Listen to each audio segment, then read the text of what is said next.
Australian former Deputy Prime Minister returns to Parliament. Melbourne, Reuters. Australia's former Deputy Prime Minister Barnaby Joyce will return to Parliament after he won an essential by-election for his seat, just over a month after he was kicked out over a dual citizenship crisis that cost the Conservative coalition government its majority. Joyce, who was widely expected to win, said he was utterly humbled by his sizable victory in the rural New South Wales seat of New England, in which he looks likely to increase his primary vote by an additional 10 points.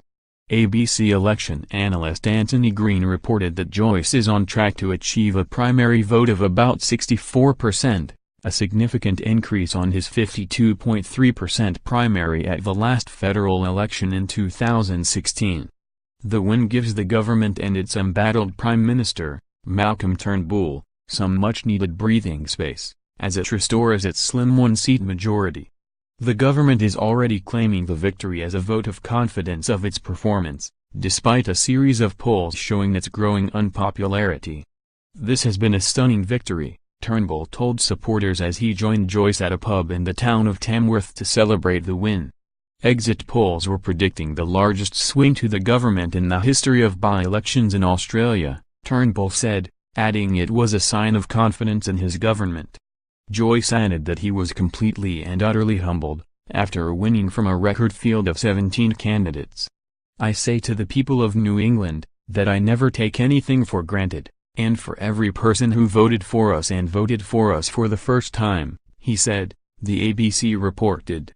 Joyce was one of the Citizenship 7 whose eligibility to sit in Parliament was thrown into doubt when it was found they were dual citizens, a status that is barred for federal politicians under Australia's constitution to prevent split allegiances. The High Court ruled on October 27 that Joyce, along with 4 of the 7 other lawmakers, was ineligible to remain in Parliament, forcing a by-election. Joyce was found to be a dual citizen of New Zealand, a status he has since rescinded. A by-election occurs outside of the usual 3-year election cycle, usually when a representative decides to leave Parliament early or dies.